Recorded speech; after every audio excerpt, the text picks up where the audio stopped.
वसुंधरा news, आपल्या हक्काचे news channel. Kolhapur स्थानिक गुन्हे अन्वेषण शाखेची धाक कारवाई, गावठी पिस्तूल आणि जिवंत काडतूससह आरोपी गजाआड।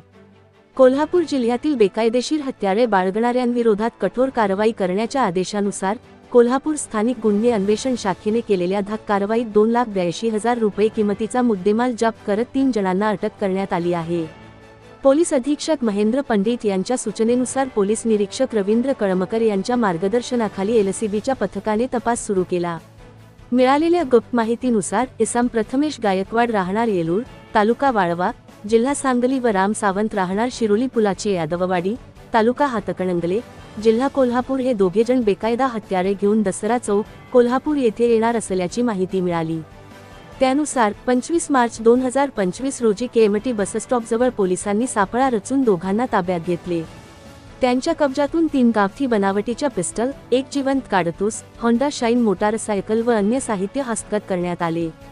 आरोपींनी चौकशीदरम्यान सांगितल्यानुसार सदर हत्यारे विक्रीसाठी पुणे जिल्ह्यातील यवत येथील शुभम मासुळे याने पुरवले होते। यानंतर पोलिसांनी पुणे जिल्ह्यातील यवत येथे जाऊन शुभम मासुळे यास ताब्यात घेतले। तिघांविरोधात लक्ष्मीपुरी पोलीस ठाण्यात भारतीय हत्यार कायद्यान्वये गुन्हा दाखल करण्यात आला असून पुढील तपास सुरू आहे। चॅनलला सबस्क्राइब करा आणि परिसरातील ताज्या घडामोडी सर्वात आधी बघण्यासाठी बेल आयकॉनला क्लिक करा।